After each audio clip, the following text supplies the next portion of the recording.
بسم اللہ الرحمن الرحیم۔ میرے معزز و محترم دوستو، السلام علیکم۔ دوستو، کہتے ہیں کسی جگہ ایک شخص رہتا تھا جس کے 3 بیٹے تھے۔ اس شخص نے اپنے تینوں بیٹوں کے نام عبداللہ رکھے ہوئے تھے۔ دن گزرتے رہے حتیٰ کہ اسے مرض الموت نے آن لیا۔ اس نے اپنے تینوں بیٹوں کو بلا کر وصیت کی کہ عبداللہ کو وراثت ملے گی، عبداللہ کو وراثت نہیں ملے گی اور عبداللہ کو وراثت ملے گی۔ اس کے ساتھ ہی اس کی روح قبض ہو گئی۔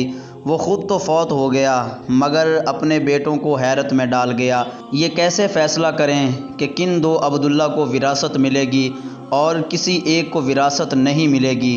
تینوں بھائیوں نے فیصلہ کیا کہ شہر جا کر قاضی سے اپنا مسئلہ بیان کریں اور ان سے کوئی حل مانگیں۔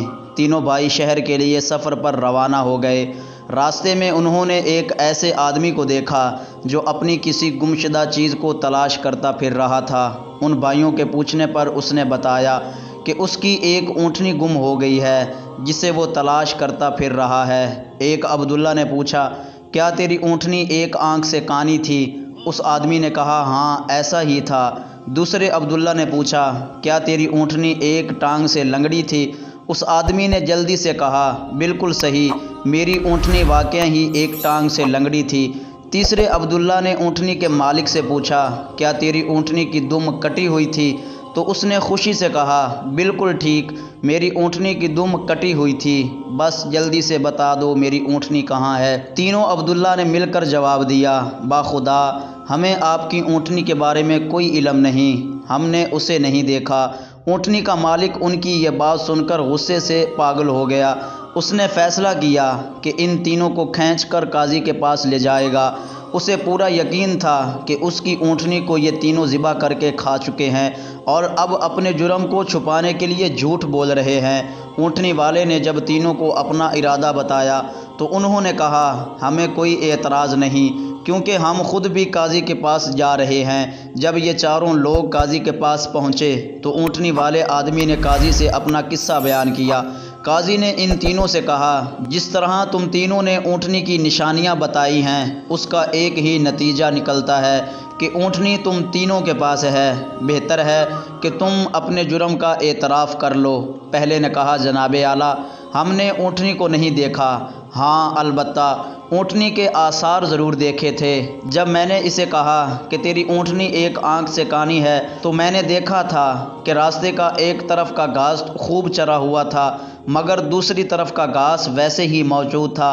اس کا ایک ہی مطلب بنتا تھا کہ اس آدمی کی اونٹنی ایک آنکھ سے کانی ہوگی۔ دوسرے عبداللہ نے کہا، میں نے دیکھا تھا کہ راستے میں 3 قدم تو گہرے لگے ہوئے تھے جبکہ چوتھا قدم زمین پر معمولی پڑا ہوا تھا، جس کا مطلب بس اتنا بنتا تھا کہ یہ جانور لنگڑا بھی تھا۔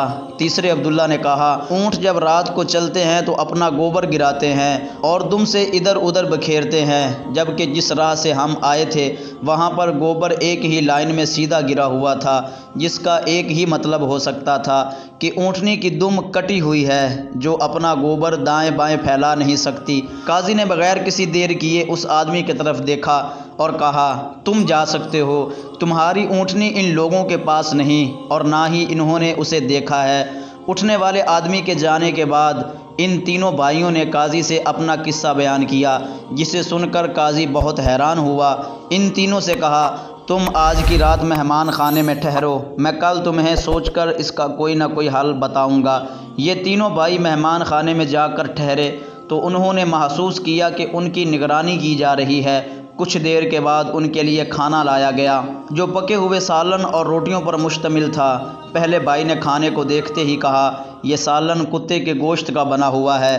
دوسرے نے کہا، روٹیاں جس عورت نے پکائی ہیں وہ حمل کے ساتھ اور پورے دنوں سے ہے۔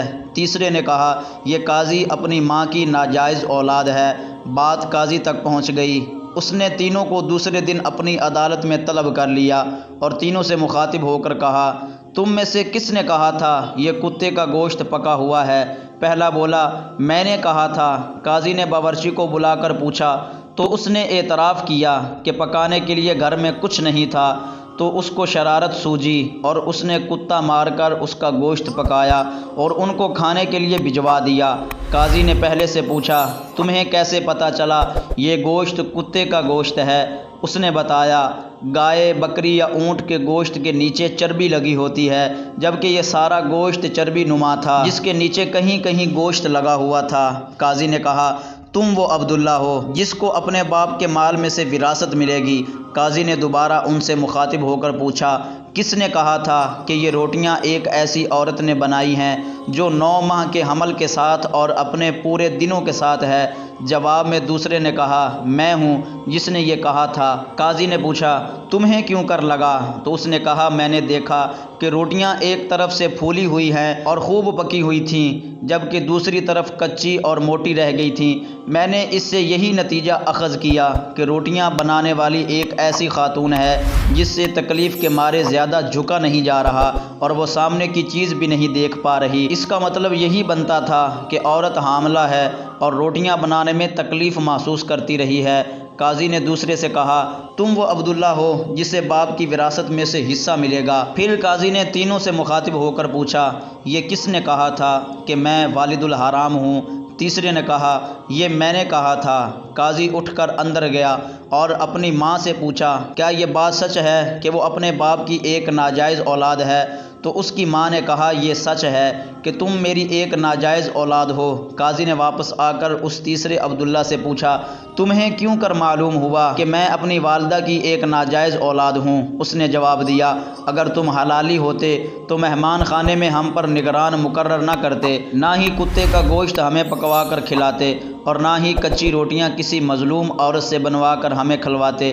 قاضی نے اسے مخاطب کرتے ہوئے کہا، تم وہ عبداللہ ہو جسے اس کے باپ کے مال میں سے ورثہ نہیں ملے گا۔ تیسرے نے حیرت کے ساتھ قاضی کو دیکھا اور پوچھا، مگر ایسا کیوں؟ قاضی نے کہا، کیونکہ ایک ناجائز ہی دوسرے ناجائز کو ٹھیک ٹھیک پہچان سکتا ہے اور تم بھی میری طرح ایک ناجائز اولاد ہو۔ وراثت پانے والے دونوں عبداللہ اپنی ماں کی طرف لوٹے اور دریافت کیا کہ ہمارے تیسرے بھائی کا کیا ماجرا ہے۔ ان کی ماں نے کہا، تمہارا باپ ایک بار صبح کی نماز پڑھنے مسجد گیا تو اسے دروازے پر یہ بچہ ملا۔ تمہارا باپ اسے گھر لایا اور اس کا نام بھی تم دونوں جیسا عبداللہ رکھا اور اس کی پرورش کی۔